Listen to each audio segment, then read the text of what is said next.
사랑하는 성도 여러분, 안녕하세요. 혹시 여러분은 요즘 운명론에 대해 생각해 보신 적 있으신가요?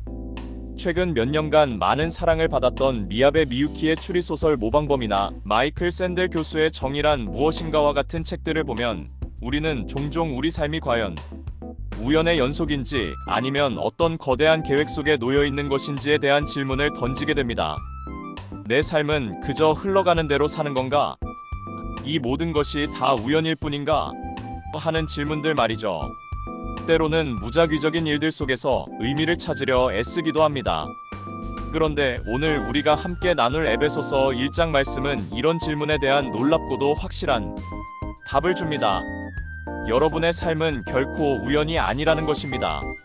그것은 마치 창조주 하나님의 세밀하고 놀라운 계획 속에서 이미 시작된 엄청난 선물 보따리와 같다는 것이죠.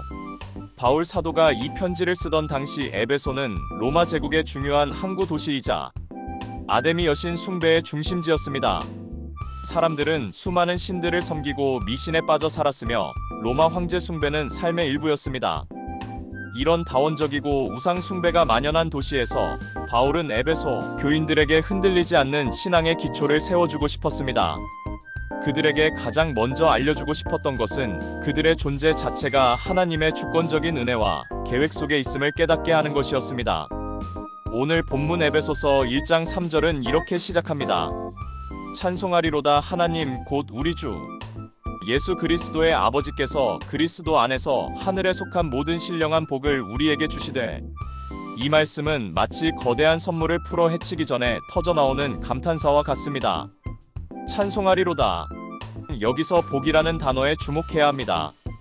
우리는 보통 복이라고 하면 건강, 돈, 명예 같은 세상적인 것들을 생각하기 쉽습니다.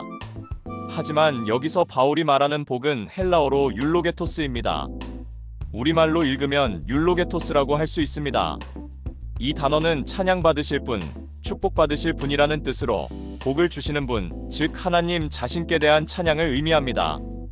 동시에 하나님께서 우리에게 주시는 복은 단순히 세상적인 물질이나 환경을 넘어 하나님과의 관계 안에서 주어지는 영적인 풍요와 은혜, 곧 하늘에 속한 신령한 복을 의미합니다. 이것은 마치 제가 여러분에게 엄청난 복을 드릴게요 라고 말하는 것과 다릅니다. 이 말씀은 하나님은 찬양받아 마땅하신 분이시다. 왜냐하면 그분께서 우리에게 엄청난 신령한 선물 보따리를 주셨기 때문이다 라고 말하는 것입니다. 그렇다면 이 선물 보따리 안에는 무엇이 들어있을까요? 바울은 이어지는 말씀에서 그 놀라운 내용들을 하나하나 풀어놓습니다. 창세 전 택하심입니다. 오늘 4절에 하나님은 세상이 만들어지기도 전에 이미 여러분 한 사람 한 사람을 알고 계셨고 선택하셨습니다.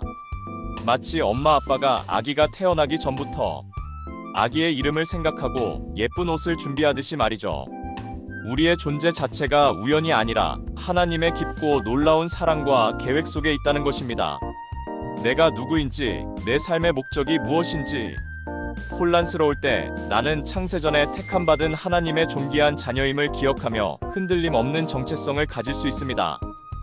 하나님은 우리에게 아들의 명분을 주셨습니다.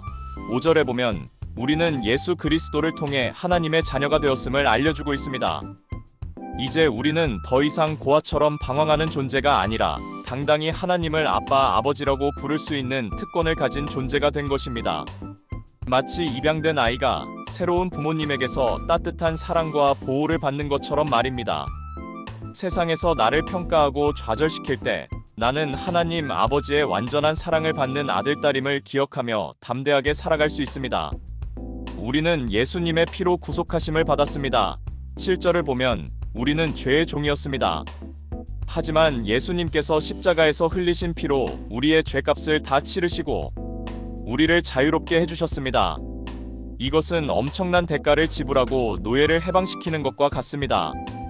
과거의 죄책감이나 실수에 묶여있을 때 나는 예수 그리스도의 보혈로 완전히 용서받고 자유롭게 된 존재임을 믿고 앞으로 나아갈 수 있습니다. 우리에게 모든 지혜와 총명을 주셨습니다. 8절부터 9절에 보면 하나님은 우리에게 그분의 비밀스러운 뜻을 알게 하셨습니다. 세상의 지혜가 아닌 하나님의 시선으로 세상을 바라보고 이해할 수 있는 영적인 통찰력을 주신 것입니다. 복잡하고 혼란스러운 세상 속에서 올바른 선택을 해야 할 때 나는 하나님의 지혜와 총명을 구하며 주님의 뜻을 분별할 수 있습니다. 우리를 성령으로 인치셨습니다. 13절부터 14절에 보면 우리가 예수님을 믿을 때 성령님께서 우리 안에 오셔서 우리가 하나님의 것임을 도장처럼 찍어주셨습니다. 이것은 우리가 하나님의 소유임을 보증하는 확실한 증거이며 장차 우리가 받을 유업에 대한 약속입니다. 내가 하나님의 자녀가 맞는지 의심이 들 때 내 안에 계신 성령님께서 내가 하나님의 소유임을 확증해 주심을 기억하며 확신 가운데 거할 수 있습니다. 이 모든 것이 바로 창세 전부터 시작된 여러분을 향한 하나님의 선물, 보따리 안에 들어있는 놀라운 축복들입니다. 어때요? 우연이라고 생각했던 내 삶이 실은 얼마나 놀라운 하나님의 계획과 사랑 속에 있었는지 깨닫게 되니 마음의 감격이 차오르지 않습니까? 마치 오래전부터 나를 위해 준비된 보물을 발견한 듯한 기분 말입니다. 이 선물 보따리 이제 어떻게 사용하시겠습니까? 사랑하는 성도 여러분, 우리는 때로는 우리 주변의 환경이나 우리의 능력 부족 때문에 좌절하고 낙심할 때가 있습니다. 내가 뭘 할 수 있다고? 나는 왜 이럴까? 하며 스스로를 비하할 때도 있습니다. 그러나 오늘 말씀을 통해 우리는 우리가 누구인지, 얼마나 존귀한 존재인지, 그리고 하나님께서 우리에게 얼마나 놀라운 것들을 이미 주셨는지를 분명히 보았습니다.